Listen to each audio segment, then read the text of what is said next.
What's going on, folks? Ted from Immersion here, and this is a quick update for you in the form of what is a very interesting tweet from Dan Ayoub, who is the new sort of head of play of Wizards of the Coast, the Dungeons and Dragons side. We've talked about him before when he got hired, and I mentioned in the past I guess he's the head of franchise at Wizards of the Coast. But we'd talked before when he had done sort of addressed us at a press event at Gen Con. And we talked about how he's been a longtime player of D&D and is looking to kind of see what basically helm the future of the game that we all love.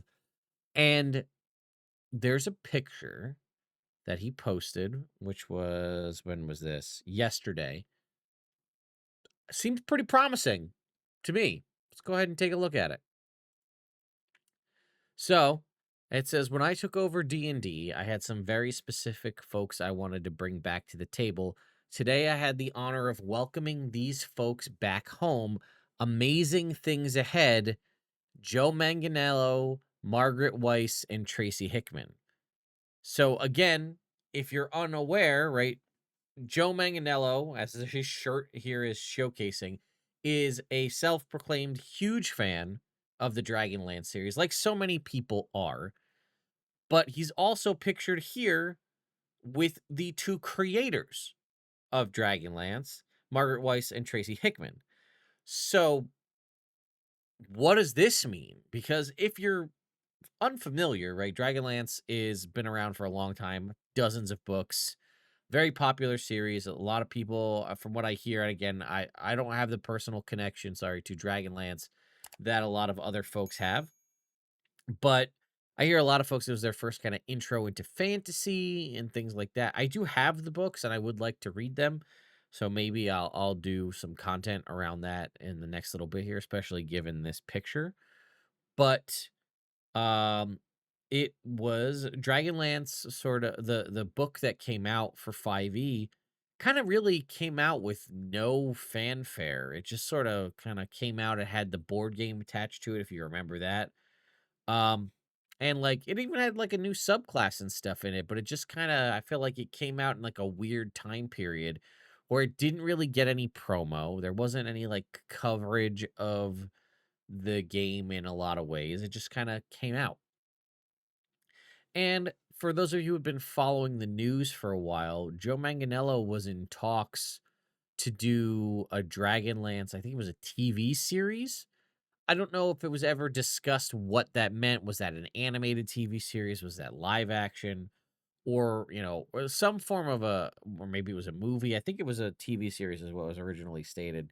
And he was set up to do that. And then in the process of like a bunch of the layoffs and the cancellations of video games and blah, blah, blah, that also got canned. Because I think there was supposed to be a D&D like Netflix TV show. And I think that got canceled too. I'm not really sure. But anyway, my point is, welcoming those folks back home, amazing things ahead. What does that look like? Could that be the revitalization of that unknown media project that was a TV series, maybe a comic, maybe a video game would be very cool. I think we can do a lot with animation. Like, hey, I love D&D Honor Among Thieves. I think that was an excellent film. I think it was just, I don't know what the issues were around it, but it was poorly marketed. But everybody I know who watches that movie loves it. So I'm down for another D&D movie. But I think after seeing The Secret Level, the Amazon show Secret Level that did focus on Dungeons and Dragons, and I'm not saying it necessarily needs to be that sort of CG 3D animation style. I think we could do a lot with a D&D animated series. Obviously, we have the cartoon from back in the 70s and 80s, or I guess the 80s probably. I mean, like, look at what Netflix and Castlevania have done for animation in the world of video games. Castlevania, especially seasons like 1 and 2, but even the whole first series and Nocturne as well, are some of my absolute favorite animated stuff that I've seen, and it also happens to be a franchise that I love to this day. I think we could do a lot if we were to go that style, or not necessarily that style, but like that route of animation could be very, very successful, I think. I mean, we're also seeing this constantly with right Legends of Vox Machina and soon to be the Mighty Nine. We've got like D&D sort of animation is a thing, and we obviously can know that it is popular and that it sells and that people are interested. So maybe that's the route they're going to go. But either way, or maybe it's a book, right? Maybe they're going to write a new book with what we're seeing with the Forgotten Realms books that are coming out basically next week, with the updated for Eberron Forge of the Artificer coming later in the year.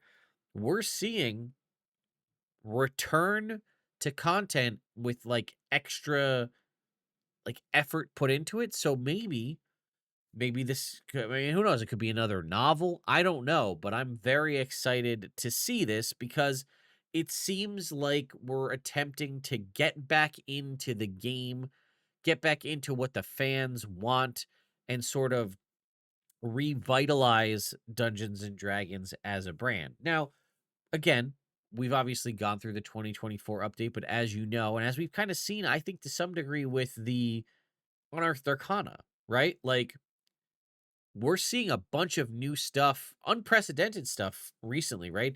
Unearthed Arcana coming out as soon as a survey closes, a new one comes out. Going back and trying out the seemingly Dark Sun subclasses, the Scion making an update, something we thought would never happen. So with sort of the changing of the guard and a bunch of new blood in different positions in Wizards of the Coast from design level all the way up to SVP level, this could mean a lot of good changes coming to the game in the near future, and I'm excited to see what it brings. So let me know your thoughts and opinions in the comments down below. I'll see you all next time.